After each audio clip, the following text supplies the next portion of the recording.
ప్రతి విజయం వెనుక ఉంటుందో మహిళ వెలుగుల్ని పంచి కరిగే కొవ్వొత్తిలా ఆ వెలుగే సత్యం శివం గుర్తిస్తే నీదే జయం ఒక మగువ శాపంతో పసివాడే గగనం ఒక మహిళా శపథంతో కొణికిల్ది భువనం మధురం నీ చరితం ఓ మగువా జయీ భవ ఓ మహిళా విజయీ భవ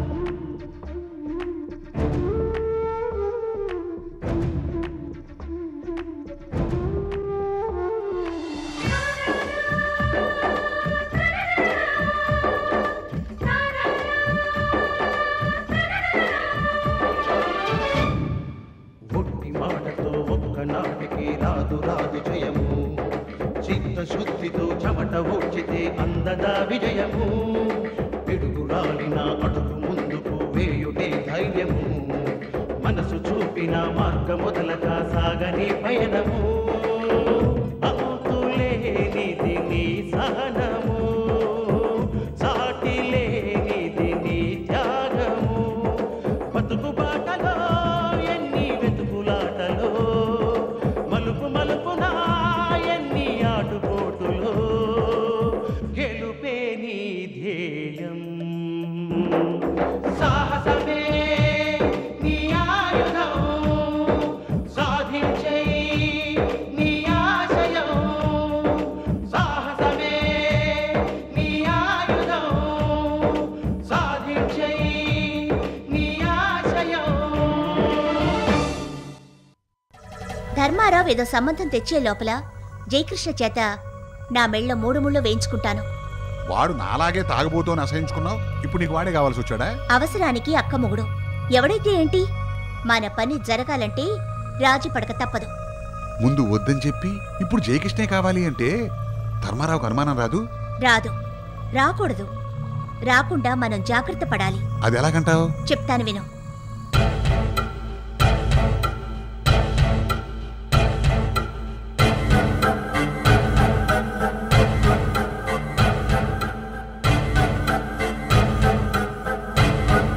ఇదే జరగాలి. సీత, కక్ష తీరాలంటే అంతే మరి. అమ్మా సీత, నువ్వు చెప్పినట్టుగానే జరిగి నీకు పెళ్లి కాకుండా పోతే నీ జీవితం ఏమైపోతుందమ్మా? ఏమీ కాదు, జరగదు అన్న మాట ఇక మీదట ఈ సీత జీవితంలో ఉండకూడదు. సీత, ఈ కుటుంబాన్ని నాశనం చేయమంటూ నువ్వు నా మనసులో అంటించిన నిప్పు ఇంకా భగభగా మండుతూనే ఉంది. ఆ నిప్పుల ఉప్పెనతో ఈ కుటుంబాన్ని బూడిద చేయడానికి నేను ఏదైనా చేస్తాను. అవసరమైతే నా ప్రాణాన్ని పణంగా పెడతాను. అమ్మా, నేను చెప్పినట్టు చెయ్యి.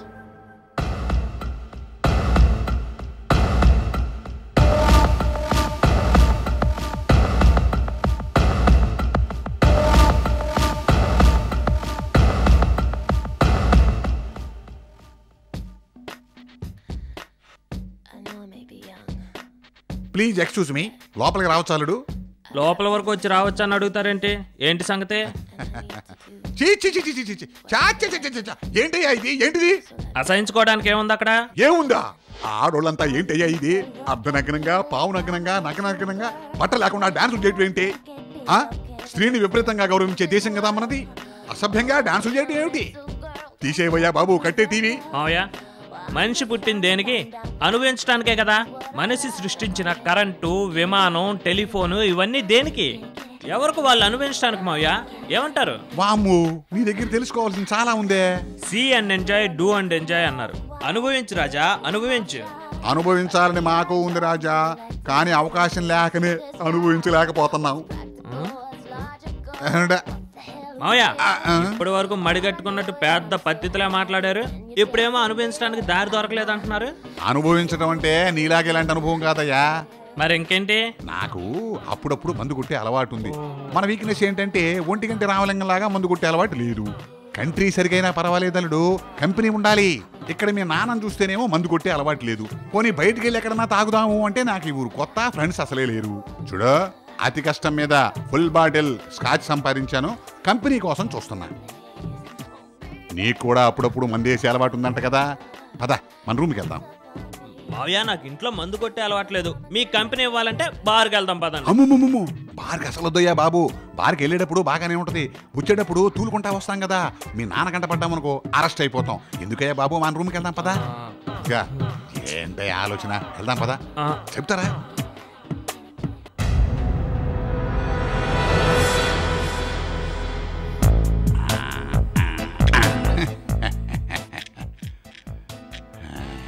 అవును మావయ్య, ఎవరికి తెలియకుండా ఇవన్నీ లోపలికి ఎలా తీసుకొచ్చా? ఇవన్నీ మనకు వెన్నతో పెట్టిన విజయలుడు 1987 అనుకుంటాను. ఏదో చిన్న తేడా వచ్చి జైలుకి వెళ్ళాలి. అక్కడికి సెల్లోకి ఎప్పటికీ తెలియకుండా ఈ సైజ్ ఏంటి 2 లీటర్ల బాటిల్ పట్టుకెళ్ళే తెలుసా. బెడ్రూమ్ లోకి రావడం ఒక లెక్క. ఏం మావయ్య, సోడా ఆల్రెడీ ఓపెన్ చేసి ఉందేంటి? ఓపెన్ లో ఉందా?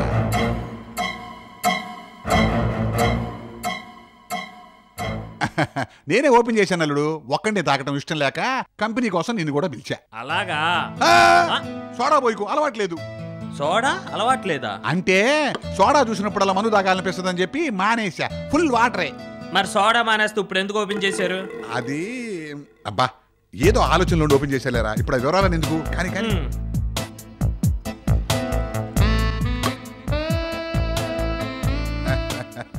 మావయ్య స్కాచ్ తాగేటప్పుడు చీర్స్ అనకూడదు, ఆచ్ అనాలి. ఆచ్ ఆచ్ కొట్ట.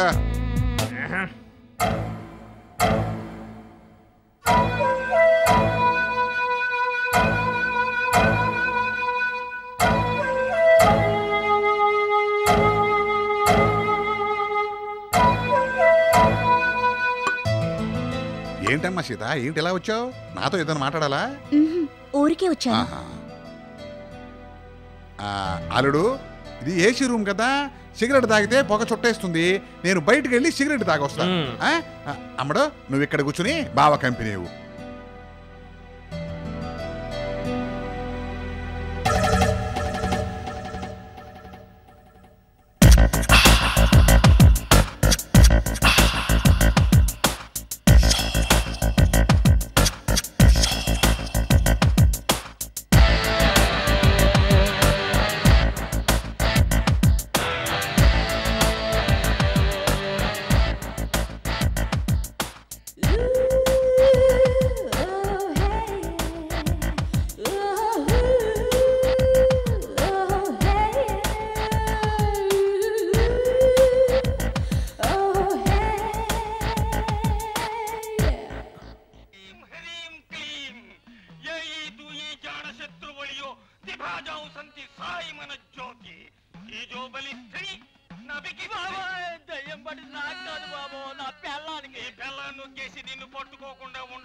ఏంటి పిన్ని చూస్తున్నావు?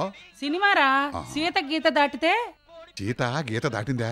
ఇంకా లేదు, దానికోసమే ఎదురు చూస్తున్నాను. సీత గీత దాటితేనే కథ మలుపు తిరుగుతుంది. చచ్చా, ఏంటి పిన్ని అట్టా అంటావు? సీత గీత దాడటం నాకు ఏమాత్రం ఇష్టం లేదు. ఇష్టం లేకపోతే రూమ్ లోకి వెళ్ళి పడుకోబా. లోపల ఏసీ పిన్ని, ఒకటే చలి, అందుకే బయట తిరుగుతున్నా. అవునులే, బురద మెచ్చే పంది పన్నీర్ మెచ్చుతుందా అని ఓసిగా బతికేవాడికి ఏసీ రూమ్లు ఏమంతాయి? అనుభవించడానికి పెట్టి పుట్టాలి, యోగ్యత అర్హత ఉండాలిరా. వాయబ్బో, చిన్నప్పటి నుంచి ఏసీలో పుట్టి పెరిగినట్టే మాట్లాడుతున్నావే. చచ్చి ఏ లోకానందో గాని నా పెళ్ళం అది గనక పూనుకోపోయినట్టయితే నీ కూతురు ధర్మారావు పెళ్ళం అయ్యేదా? నీకు ఈ నడమంత్రం సిరిపెట్టేదా? ఆంటీ లేకపోతే నువ్వు కూడా ఈ పాటికి ఏ తాటాకుల గుడిసులోనూ నాకంటే హీనంగా ఇట్ట ఇట్ట దోమలు కొట్టుకుంటూ బతకాల్సిందని కాదు. గతం మర్చిపోతే దెప్పుడు ఆపరా. ఇదిగో మా అల్లుడు గతం మర్చిపోబట్టే నువ్వు ఇంటికి రాగలిగావు, లేకపోతే నీ బ్రతికేమిటో ఒక్కసారి ఆలోచించుకో. గతాన్ని నేనెందుకు మర్చిపోతానే ముసలిదానా, అది నా నరనరాన జీర్ణించుకుపోయింది. నేను చేసిన శపథం నెరవేర్చుకోవటానికి ఈ కోటలో పాగా వేశాను. ఆ ధర్మారావు కుటుంబాన్ని సర్వనాశనం చేసే వరకు నిద్రపోను. ఒరే పంది, సీత గీత దాటిందిరా. అక్కడేం చూస్తున్నావు? ఇక్కడ.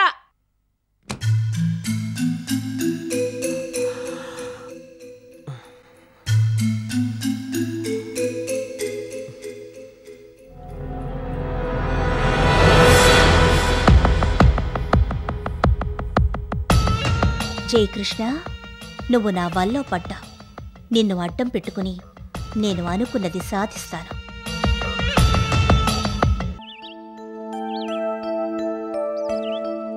మణి,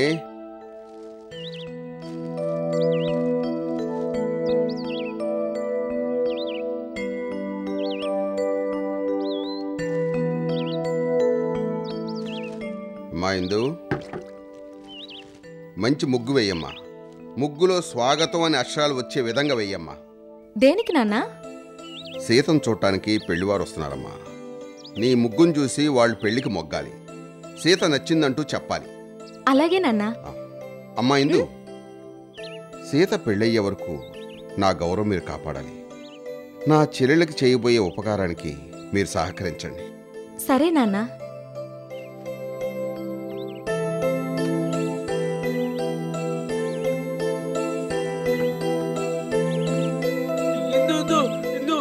రాత్రంతా ఒకే తలనొప్పి, సూదులతో కూర్చున్నంత నొప్పి. రాత్రి టాబ్లెట్ వేసుకోలేదా? ఒకటేసుకున్నాను. మిగతా 2 ఎందుకు వేసుకోలేదు? ఆ ఒక్క మాత్రమే చేదుగా ఉంది, చచ్చేదు, అసలు మింగలేకపోయాను. అందుకని మిగిలిన 2 మాత్రలు వేసుకోలేదు. టాబ్లెట్స్ చేదుగా కాక తీయగా ఉంటాయనుకున్నావా? డాక్టర్ గారు చెప్పినట్లుగా మందులు వాడాలి, లేకపోతే దెబ్బలా మాంతుంది. సరేలే, ఇకపైన డాక్టర్ గారు చెప్పినట్టు 3 మాత్రలు చొప్పున 3 పూట్లు వేసుకుంటాను. కానీ ఇప్పుడు నాకు తలనొప్పిగా ఉంది, ఏం చేయాలి? ముగ్గేసిన తర్వాత హాస్పిటల్కి వెళ్దాం, వెళ్ళి కూర్చో. అలాగే. ఇందు నాకు ముగ్గేయటం వచ్చు, నన్ను ముగ్గేయమంటావా? నే వేస్తాను, నువ్వు వెళ్ళి కూర్చో. ఇందు ముగ్గు కూడా నీలాగా అందంగా వేయాలి. ఇదిగో పట్టుకో.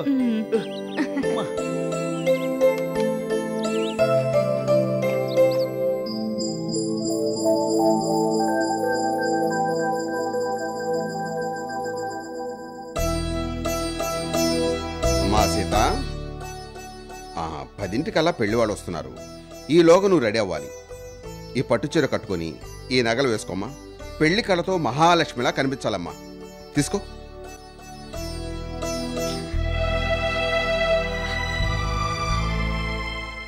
సీత, ఎందుకమ్మా కన్నీళ్ళు? ఇవి కన్నీళ్లు కాదు మావయ్య, మీ అభిమానానికి ఆనంద భాష్పాలు. మీరు నా మీద చూపుతున్న ప్రేమానురాగాల్ని తట్టుకోలేకపోతున్నాను. ఈ జన్మలో మీకు మేనకోడలిగా పుట్టినా కోడల్ని కాలేకపోయాను. వచ్చే జన్మలోనైనా మీ కోడల్ని కావాలి. మావగారికి తగిన కోడలిగా మీకు సేవ చేసే అదృష్టం ఆ దేవుడు నాకివ్వాలి.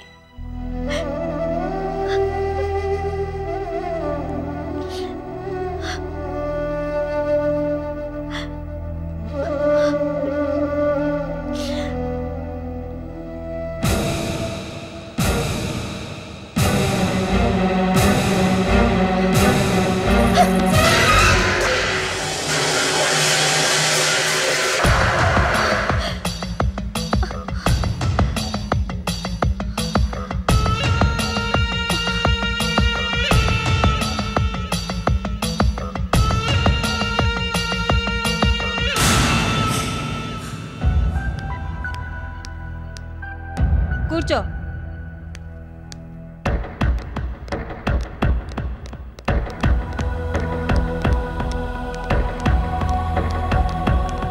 జానకి గారున్నారా? మేడం, కొంచెం వెయిట్ చేయండి.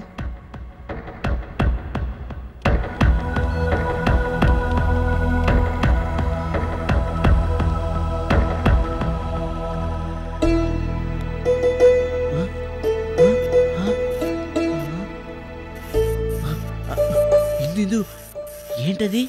అది ప్రింట్అవుట్. ప్రింట్అవుట్ అంటే? మనం ఇక్కడ రాసింది అక్కడికి వస్తుంది.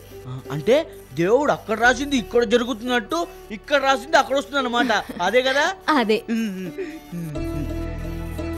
డాక్టర్ జానకి గారున్నారా? రౌండ్స్కి వెళ్ళారు, వెళ్ళి కూర్చోండి. సరే. ఇందు రౌండ్స్ అంటే ఏంటి? పేషెంట్స్ ని చూసి రావడం రౌండ్స్ అంటారు. పేషెంట్ అంటే? పేషెంట్ అంటే రోగి. అంటే ఒంట్లో బాగాలేని వాళ్ళు పేషెంట్ అన్నమాట. అవును, రా వెళ్దాం.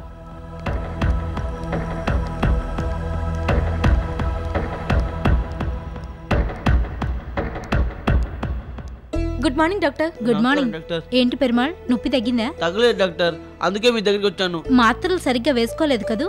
నేను మాత్ర వేసుకోలేదని మీకు ఎలా తెలుసు? నొప్పి తగ్గలేదంటే మాత్రలు వేసుకోలేదని అర్థం. మీకు చాలా తెలివి ఎక్కువ డాక్టర్. నీ తెలివి గురించి మా పిల్లల దగ్గర చెప్పాను. నిన్ను చూడాలంటున్నారు. నన్ను చూడడానికి నేనేం అంత గొప్పని కాదు డాక్టర్. నీ గొప్పతనం నీకు తెలియదు పెరుమాళ్. రా. ఇందు, నువ్వు చెప్పినట్టే డాక్టర్ గారు కూడా నన్ను గొప్పని అంటున్నారు. అయితే నేను నిజంగా గొప్ప అన్నా? అవును, గొప్పవాడివే. పద.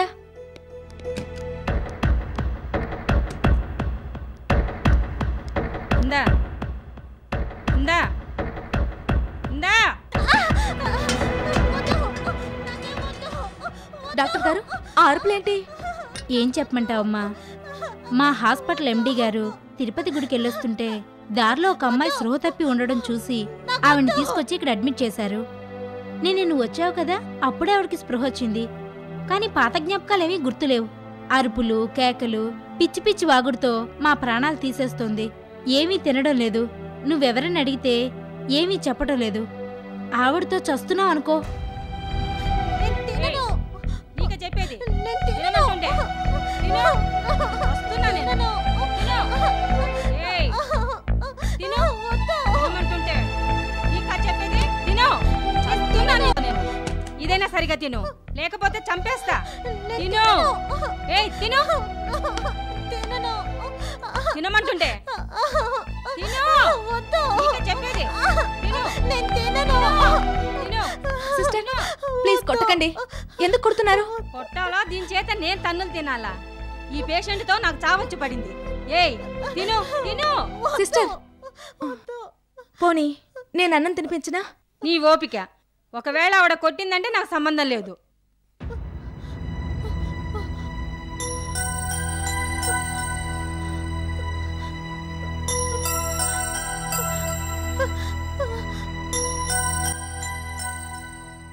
నన్ను అన్నం తినిపించమంటారా?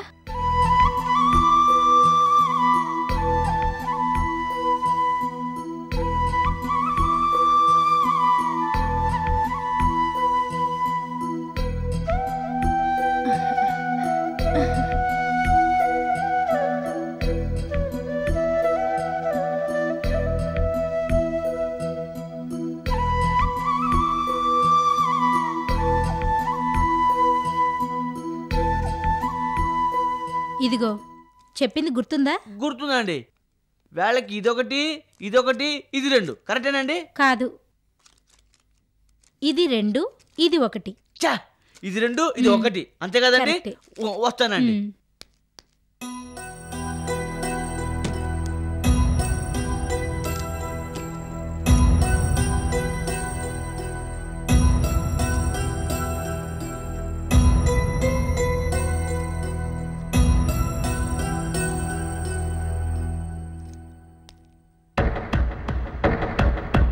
ఇందు, డాక్టర్ గారు నాకు మందులు ఇచ్చేశారు. రా వెళ్దాం. ఈ అమ్మకి అన్నం తినిపించొస్తాను.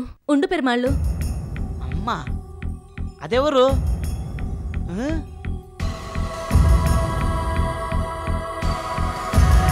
ఏ బాబు, ఆడవాళ్ళ రూమ్ లో నీకేంటి పని? వెళ్ళు.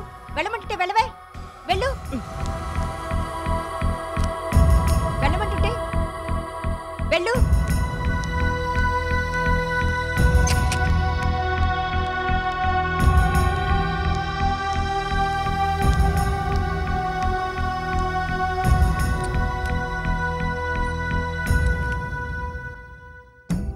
సత్యమునే పలుకవలయును, అబద్ధమాడరాదు, దొంగతనము చేయరాదు, పరుల సొమ్ము ఆశించరాదు.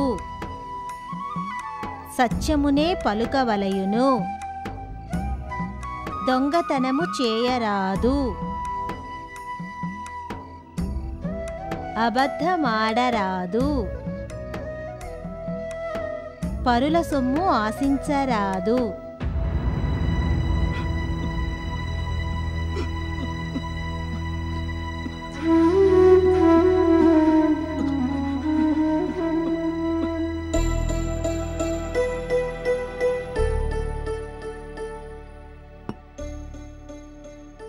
హాస్పిటల్లో గొడవ చేయకూడదు.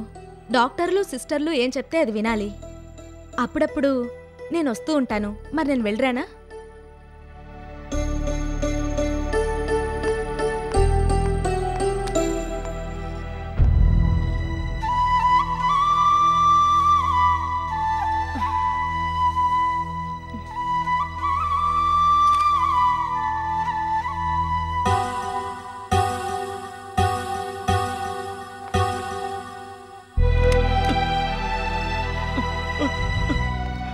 పెరుమాళ్ళు రా వెళ్దాం.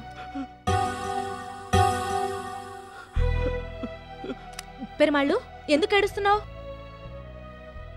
నువ్వు ఎవరో అమ్మకు అన్నం తినిపించేది తలుచుకుంటే నాకు మా అమ్మ జ్ఞాపకం వచ్చింది. రోజు నాకు మా అమ్మ అన్నం తినిపించేది. ఇప్పుడు ఏ లోకంలో ఉందో ఏమో.